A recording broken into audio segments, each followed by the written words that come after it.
Thank you, Vicki, so much for inviting me to come and speak today. Welcome to all that are joining us. I know we have a mixture of community partners and providers and parents, our clients. So just want to welcome you all and thank you for your time and attention today. Just going to go over some high-level information regarding CCDF. CCDF stands for Child Care and Development Fund, which is a federal block grant that the office receives from the federal agency of the Office of Child Care. And we received that grant in order to provide subsidy for low-income families to help support them in accessing quality child care. So a percentage of that grant has to go towards direct services, which is the voucher portion of it. And so we do have a wait list for most of the time, only because it is a certain amount of money that we are able to use for those direct services. I will say, even during the pandemic over the last year, almost a year now, hard to believe, we've been this almost a year, that we were able to still continue to enroll families. We also were able to use the CARES Act funding that we received from the federal government in regards to the pandemic to enroll essential workers during the pandemic, and we're continuing to do that today. And so essential workers that needed to access childcare, we were able to supply that to them immediately as they were deemed essential, so that we could go ahead and keep them working and keep their families in quality programming. So we will, the most part, have a wait list most of the time for CCDF, but like I said, we are continuing to keep enrolling. We are about to finish a 6,000 child enrollment right now. It ends actually this Saturday. And so we were able to, at that point, clear our CCDF wait list, which is great news. And with the help of our child care resource and referral partners throughout the state, they've been making contact with families and making sure that they're being able to access the services they need and find the child care programs that they need to help with those services. So we will continue to keep doing enrollments as we receive money. The CARES money has been very helpful for our office.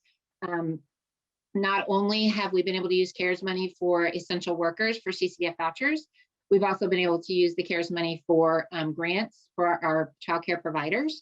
I know the very first grant that we did was called the Temporary Assistance Grant, and that was to help sustain income lost by your private pay parents while you were closed due to the pandemic.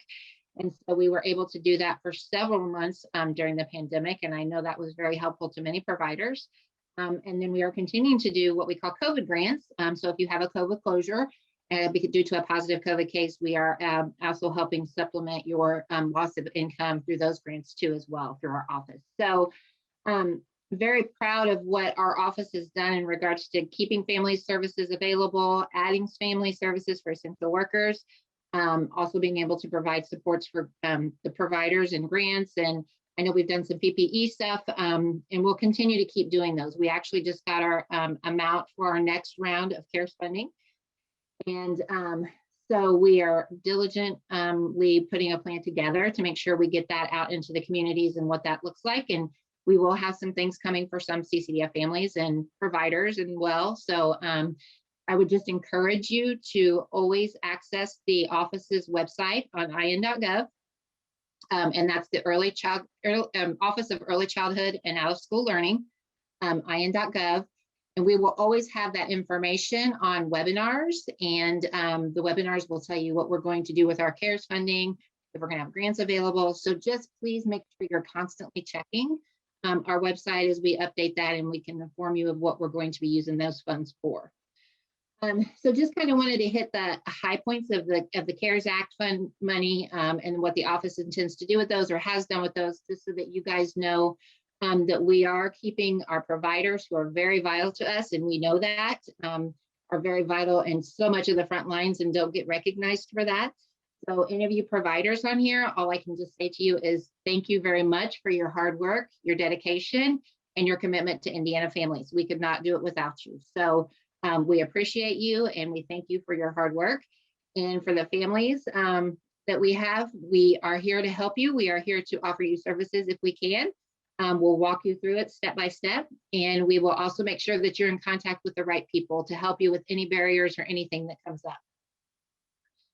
So enrollment for CCDF, we are very excited. Last year, we were able to put in an online application through Early Ed Connect. In that application, you go in there and the client fills it out. And once they hit submit, if they are eligible, it will let them know that their application has been received, and it will kind of tell them the next steps. Like I said, CCDF, we usually have a wait list, so that means they will go to the wait list, and we will notify them once funding is available. But with that process being streamlined in an online application, it gets us things we need faster. It also allows the family the ability to upload their documentation that they would need to deem themselves to be deemed eligible for the program. So that's just a huge technology piece that we were glad we put in before we even knew COVID was going to hit like it did. So we put that in right before all this happened. And so that's been a great technology piece. As soon as the pandemic hit, we got our eligibility offices, which we have 5 around the state.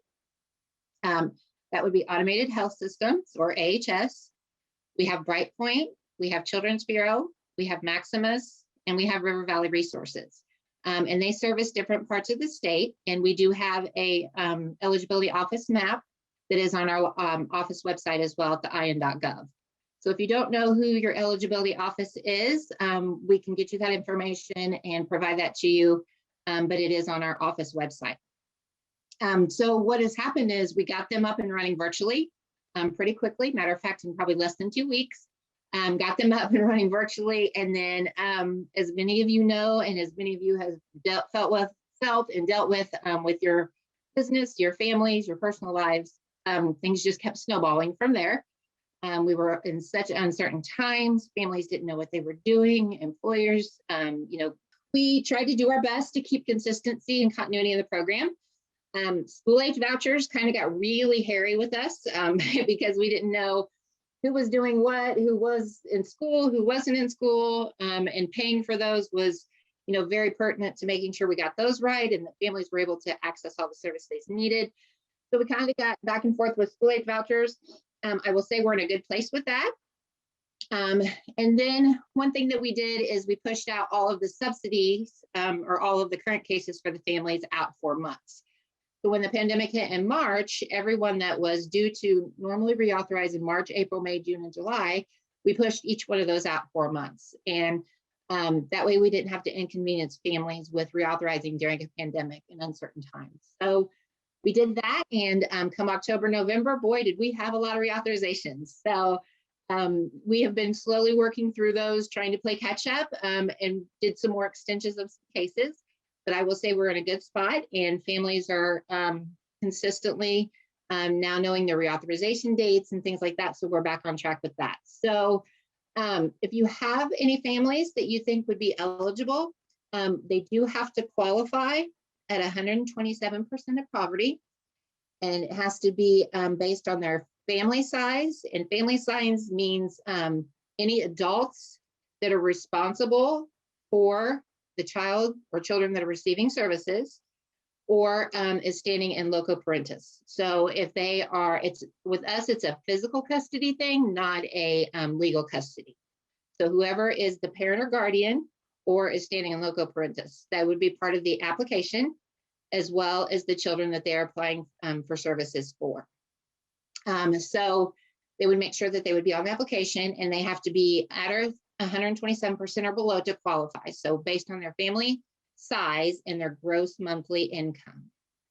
And that chart, federal poverty chart, is also on our in.gov website.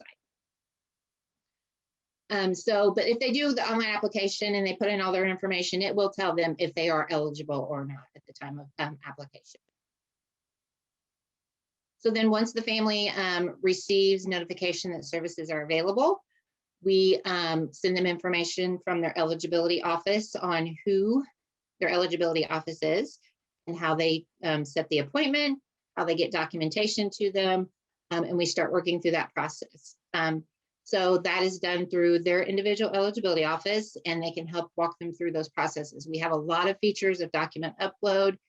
We have some DocuSign on some of them. We have Adobe Sign where you can go in and just fill it out in a PDF and hit submit, and it goes directly to the eligibility office. And so each office has a little bit different features, but those are things that are available to families and a lot easier than having to actually work on paperwork and have papers and things like that. So we have that option.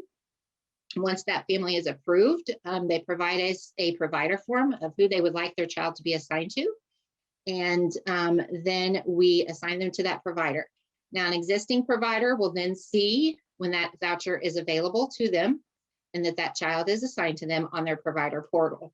If it's a new provider and it's your first CCDF child, you will need to contact me or my staff. I have 2 policy consultants, CCDF policy consultants that cover the state, but you would contact your policy consultant and they would help you get set up with Conduent, who is our payment vendor, so that you can get your banking information and set up and your POS machine sent out to you for the parents to swipe on.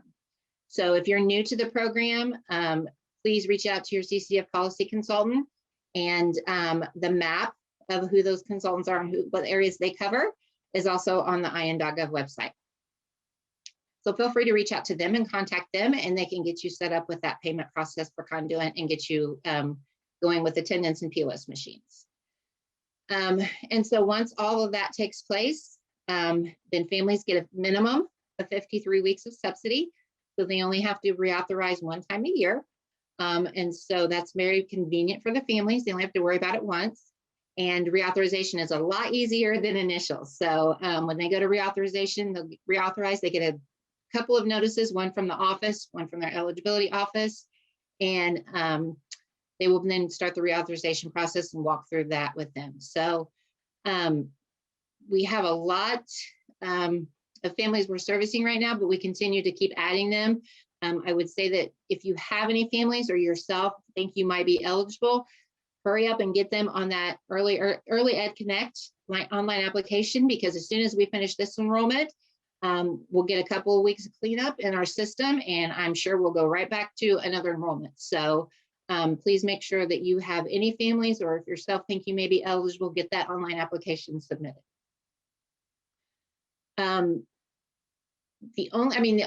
That's pretty much the high level process of CCDF as a parent and as a provider. If you have questions specifically related to a case or a client or your payment, Suzanne West is one of my consultants, and Laura Sullivan will make sure that you get their contact information, and you can contact them for any questions specific to your program or to your case, and we can get you directed to the right eligibility office in regards to that. But I'm more than happy to answer any other basic questions about the program or how things work or what you do, what the steps are, or any processes like that. Thanks so much, Carrie. Tanith, question number 1, do they need to get a referral or can they just do an application? Okay, so there's 2 different types of TANF. I guess my question would be, is it just TANF dollars or are they TANF impact clients? Because there's 2 different processes for each. So if you just receive TANF dollars, and you would just indicate that amount and you would be put on the CCDF wait list. If you are a TANF impact client, then you would need to get a TANF impact referral from your caseworker, and then that caseworker will send that to your eligibility office. Eligibility will then contact you to receive the appointment to set up services. So you bypass the wait list if you are a TANF impact and have a referral from your caseworker, but you still do have to meet all of the eligibility requirements. TANF impact clients only get 16 weeks for each referral. So if your situation changes and you've had your 16 weeks, then we can reauthorize you with working or going to school. Then we would do that and give you the full 53 weeks after that. But other than that, you would need a TANF impact referral for every reauthorization after 13 weeks. Awesome. So then the second question, do I still have to go downtown on Pennsylvania to do an enrollment meeting? No, thank goodness, because we moved to virtual, like I said, in a matter of 2 weeks after the pandemic and stay-at-home orders went into play. So we do everything pretty much is virtual, and we have done multiple surveys with parents. Marion County, just as a number to throw out there, 83% of our surveys from parents say they prefer to stay virtual. And so we know that's huge. We know that's families feel safe that way. We know we've made it accessible to them and we can do it.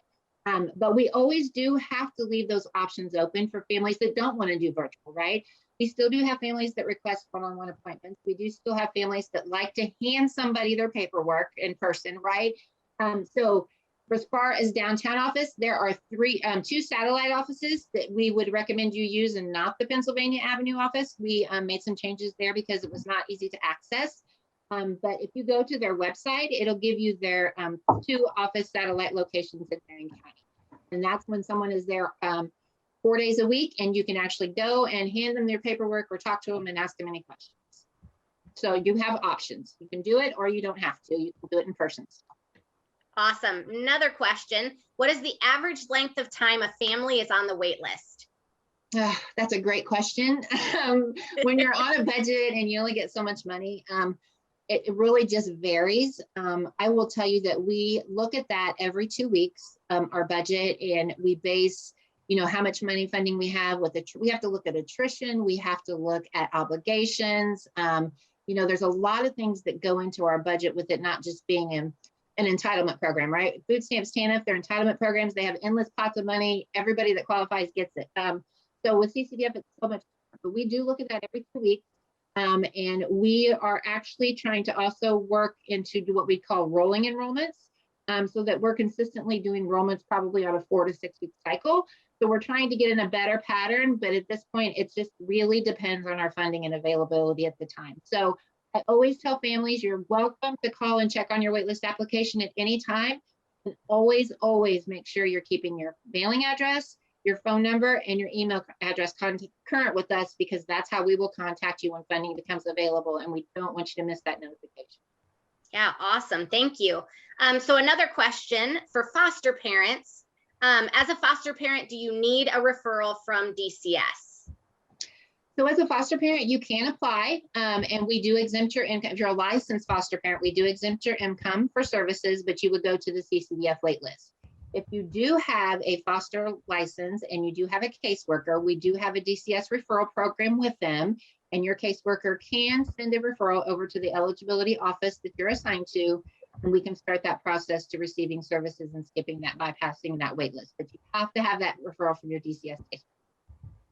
Awesome. So another question. You have so many questions, Carrie. That's what I do.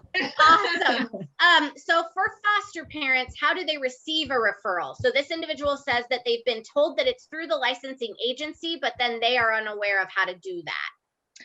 Yeah, so DCS works so many different avenues, right? We have DCS caseworkers. We also have licensing agencies that are subcontractors of DCS and do the actual processing of licensing and family caseloads. So if you are having a problem with getting a referral from your DCS caseworker or your licensing caseworker, feel free to reach out to me. My cohort on the DCS side that we have this initiative with, she is great about anytime I send her something that doesn't get handled on her side, or vice versa, she sends me something that doesn't get handled on my side, it gets resolved pretty quickly. So if you want to reach out to me, we can get you connected with the right people and get you in that process.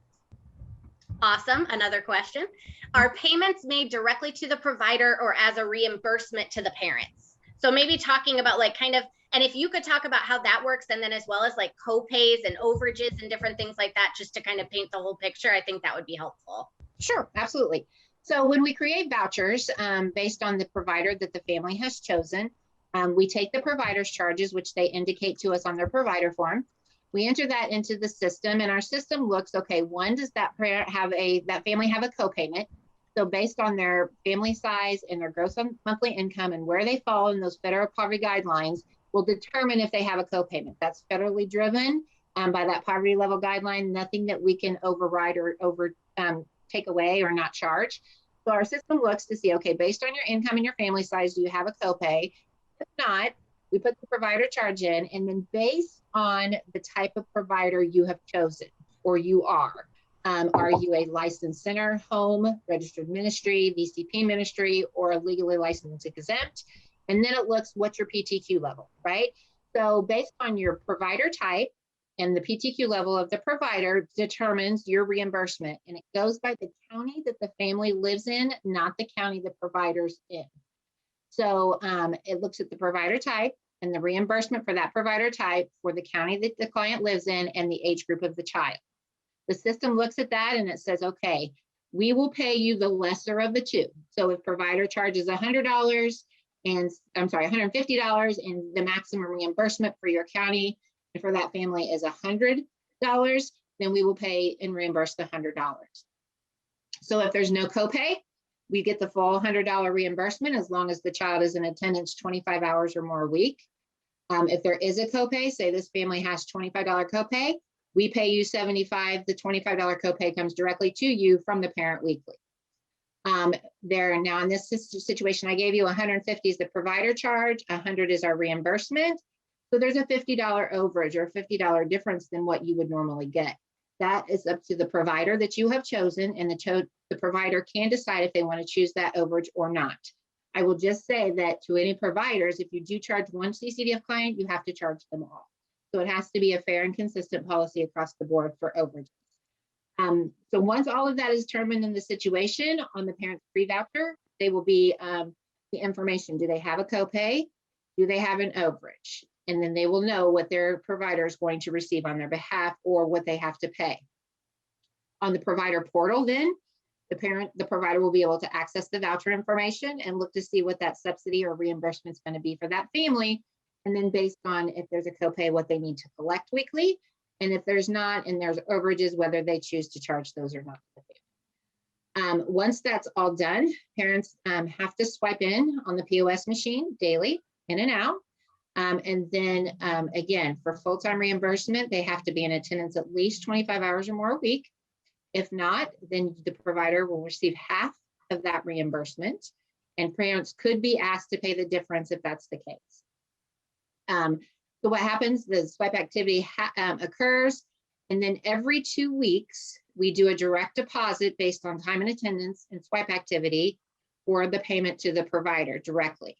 I talked about earlier getting involved with Conduent and set up with Conduent. They are our payment vendor. They run the POS machines and they process the payments. Getting set up with them is that you have to have a direct deposit form and information filled out. So that's part of what we will set up with you.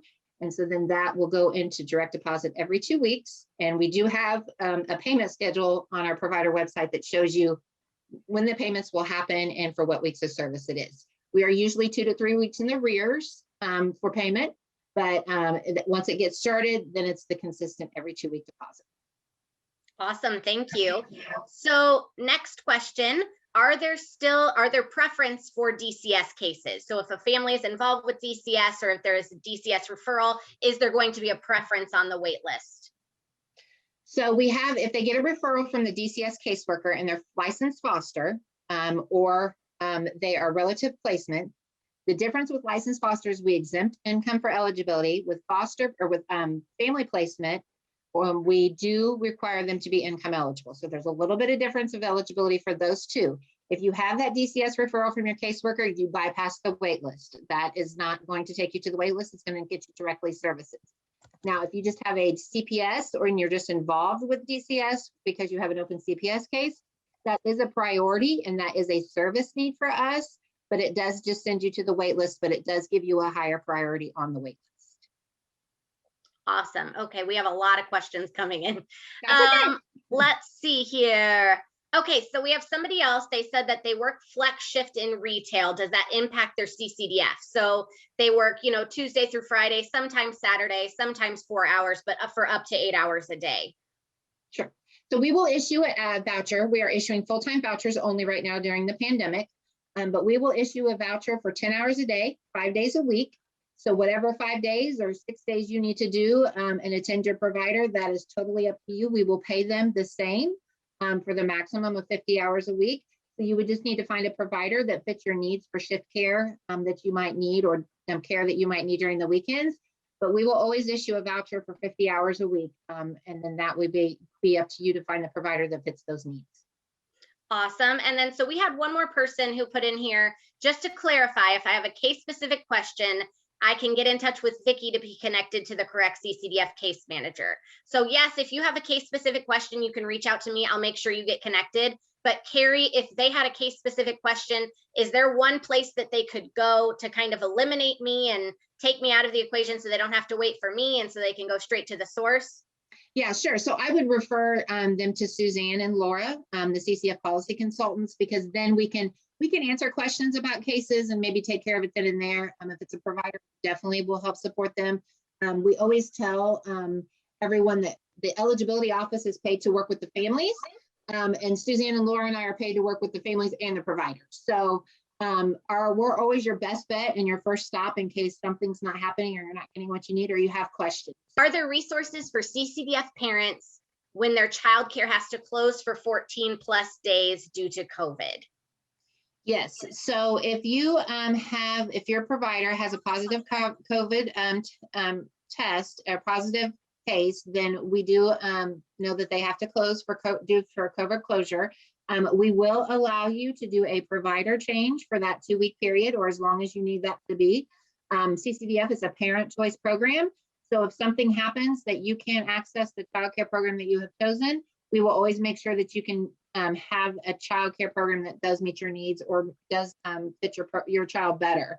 The only thing I will say to that is as soon as you know that that's going to happen, you need to make sure you get that new provider form into your eligibility office because they need time to process that. So usually the rule of thumb is by noon on Thursday to be effective for that next week. We know there's some cases where that can't happen because of a positive COVID case. That's fine. Reach out to Suzanne and Laura. We'll make sure we get you taken care of. Awesome. Thank you. So going back to the DCS topic, somebody asked if it has to be a substantiated DCS case or can it be in the assessment phase at that point? We don't care the status of the DCS case. We just need to have that referral from your DCS caseworker. Awesome. So then we have somebody, they worked with a soldier who just left the Army due in part to not having affordable childcare on drill weekends. Are there any military programs or funding for soldiers needing care 1 weekend a month and 2 weeks plus a year? Yes, so I would absolutely refer them to Child Care Aware. Yeah. They do have a military program, and so that would be something that they would need to make sure that they contact and see about that. So, Carrie, can you clarify eligibility requirements? Does a family actually have to be working to be eligible for CCDF? Yes, currently they in a 2-parent household, they do both have to be working and or attending an education or training program, which can be on-site or through virtual classes. And then the only other valid service need that we have is a CPS case. So if you have that open CPS case, we know that's part of your CPS case plan, and so we consider that a service need as well. So currently at this point, you do have to be working or attending an education or training program. Awesome. And then one more question. Are there any other ways to bypass the wait list that haven't already been discussed? For example, could homeless shelters with families who need childcare to work get priority? Right. So homeless is a priority. It does not bypass them from the wait list, but it does put them to the top of the wait list. So your homeless priority would be the ones that would go up to the top of the wait list when they apply. So they would be able to receive services quicker once we do release funding from the wait list. Awesome. And then somebody who said somebody from their church wants to watch their newborn. She's not licensed and doesn't have the voucher machine. Can she still get paid for babysitting or no? Okay, so in order to be what we consider or call a CCDF eligible provider, that means that you have to be regulated by our office, the Office of Early Childhood and Out of School Learning. Our office houses the licensing unit, the PTQ unit, and the CCDF unit. So you would need to have, my best route and suggestion would be what we call LLEP. It's a legally licensed exempt provider.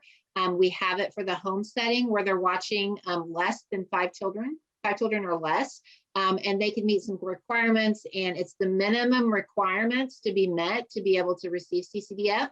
So they might want to go that route and see if they want to become an LLEP provider, home provider, and then they would be eligible for CCDF and be able to take no more than 5 CCDF children. Awesome. Is there something on the application that identifies that the person applying is homeless? So how do they kind of identify, the homeless piece or the DCS cases, the TANF, I guess kind of talking about how that works?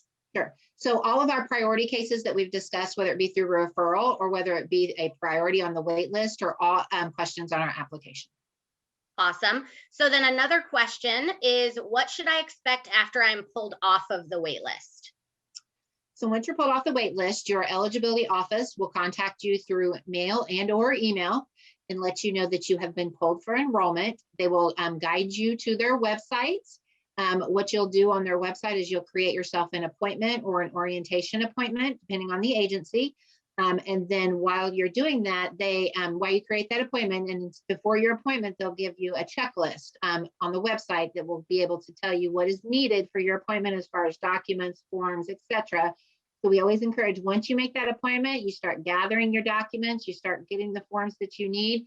You can go ahead and submit those so that when you have your appointment, the caseworker has everything, and it'll make your virtual appointment even quicker. Just make sure that you go to their websites. They're very resourceful. They have all the information on there you need. But first thing is make that appointment and then start getting your paperwork together. Awesome. So this is a question for you. What should I do if I do not qualify, but I need help? So we always are referring our families to the local CCR and our Child Care and Resource and Referral, because we know that they have resources for families of programs that may offer scholarships, may have sliding fee scales.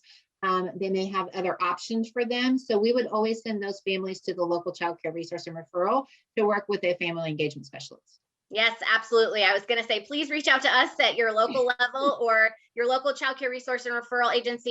Please reach out to us. We're here to help. And like Carrie said, there are some programs that are going to offer scholarships, sliding fee scales, additional fee assistance while you might be on that wait list.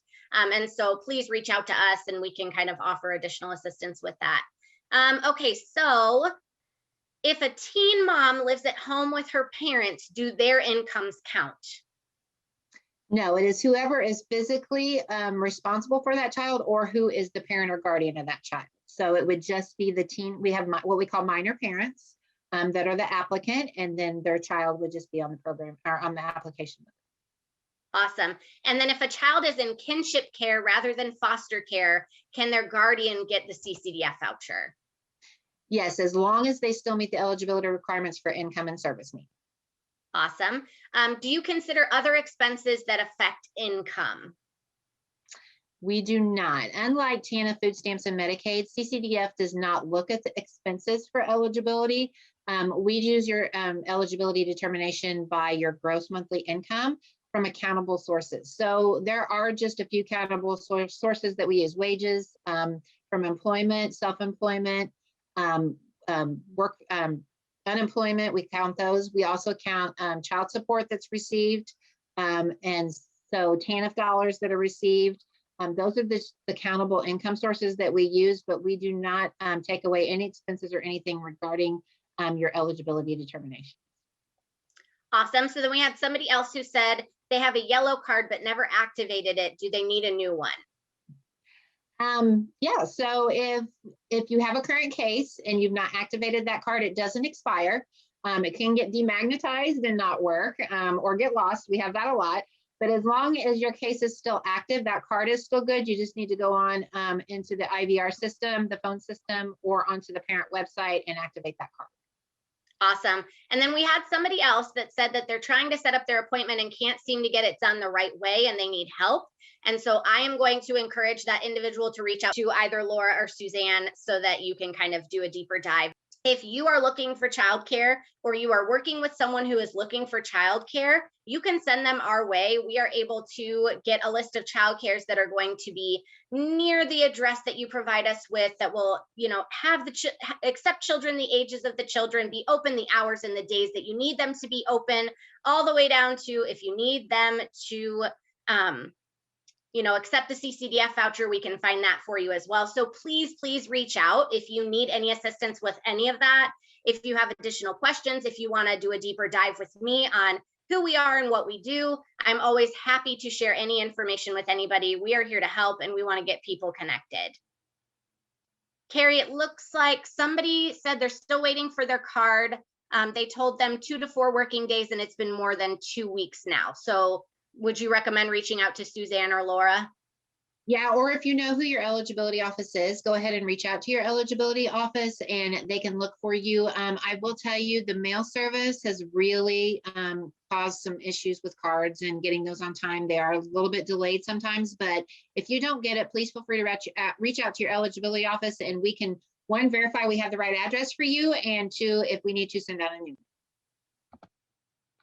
So somebody has an appointment today at 2, right after this Zoom conference. About how long does it take to get my voucher so I can go back to work? So once they have that appointment, how long until they will have that voucher once they've had that appointment? Right. So once you have that is a great question. Once you have your appointment and all of your documentation is submitted and everything's completed and you're deemed eligible, they will ask you, are you needing services this week or do you need them to start next week? So we will always allow for services week of or the next week. Awesome. And then somebody else, so I will just reiterate, if you are having a hard time getting connected to somebody on the local level, if you have additional questions, I would recommend, if you already have a relationship with your local eligibility office, that's who you reach out to follow up and just say, hey, I missed my appointment. I have additional questions. I need to know what other documents you need from me. Reach out to them. And then if you do not have an eligibility office that you're working with directly just yet, like Carrie said, you can always reach out to Lauren or Suzanne. So if you have those case specific questions, I would start at your local eligibility office level if you already have that contact. And then if not, then you could always reach out to Laura or Suzanne. We are always excited to be able to answer additional questions and offer, any connections to additional resources. We know that there are so many people, especially right now, who are really, really interested in knowing more about CCDF. Childcare can be expensive. COVID has really thrown a lot of people for a loop. And so we really are all about making sure that people get connected. I know Carrie is as well. Carrie, like I said, a wealth of knowledge. We are so thankful that Carrie was here with us today. It looks like we have one more question, Carrie. Do I have to have a provider? Do I have to be with a provider for a specific time? What if they move to another address? So I can answer the first part, but I want to clarify the second part. Is moving to another address, is that the provider moving to another address or you moving to another address? So if you can clarify that for me. But the first part of that is no, it's CCDF is a parent choice program. And if you have a provider that you've chosen and it's just not working out for some reason, or it's just not, a fit for you and your family, you are able to change providers. Like I said, it just needs to be in by noon on Thursday for it to take effect the following week. And again, you can pick the provider of your choice. Awesome. So if I had my child at a certain provider and then we moved to the other side of town and I wanted to pick somebody that was closer to my new address, we could make that switch. Absolutely. Yes. You just need to make sure you get that new provider form to the eligibility office. Awesome. Thank you so much. If you miss your Zoom appointment for eligibility, will you be placed back on the wait list, and how would they know? Okay, so that's another great question. So if you miss your Zoom appointment, we encourage you to go ahead and get on another one. Since they're not, 2 times a day, 9 and 2, go ahead and try to get on one as soon as you can. Again, you can try to get on as many as you want to make sure that you get that process completed. If you do not have a meeting and you do not get enrolled by this Saturday, then your case will be purged from the system and you will have to reapply. If you do, for some reason, just want to stay on the wait list and do not want to complete enrollment at this time, we will allow you to do that and maintain your spot on the wait list for 2 cycles. So you still will have to let your eligibility office know that you want to stay on the CCDF wait list and not enroll at this time. But you have to let them know, otherwise we will purge after enrollment's over. Awesome. And then a really good question. Do you guys have, individuals who will do sessions and meetings and different things like that with individuals who speak Spanish? We do. It is a requirement with our eligibility offices that they do have Spanish speaking. We even have a couple that have Burmese speaking on staff.